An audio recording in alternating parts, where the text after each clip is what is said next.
Hello friends, రాత్రి అందంగా పూసిన ఈ డ్రాగన్ ఫ్రూట్ ఫ్లవర్స్ తెల్లవారేసరికి ఎలా వేలాడిపోతున్నాయో చూడండి.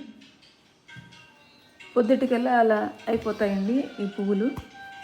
రాత్రి చాలా అందంగా ఉంటాయి.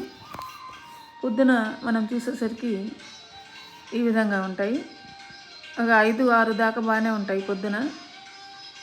తర్వాత ఇలా అయిపోతాయండి. కింద వీటికి అండాశయం ఉంటుంది, ఓవరి. అదే కాయగా మారి ఫ్రూట్ అయిపోతుంది, ఎర్రగా వచ్చేస్తుంది. అప్పుడు మనం హార్వెస్ట్ చేసుకుంటాము.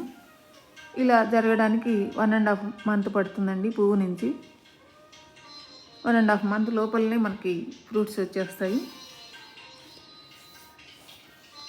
రెడ్గా పైన కొద్దిగా రేకుల మీద ఉండేది రెడ్ పల్ప్ ఉండేది, అలా లేకుండా గ్రీనిష్గానే ఉండేది వైట్ పల్ప్ ఉండే ఫ్లవర్ అండి. అదండి వీటి సంగతి.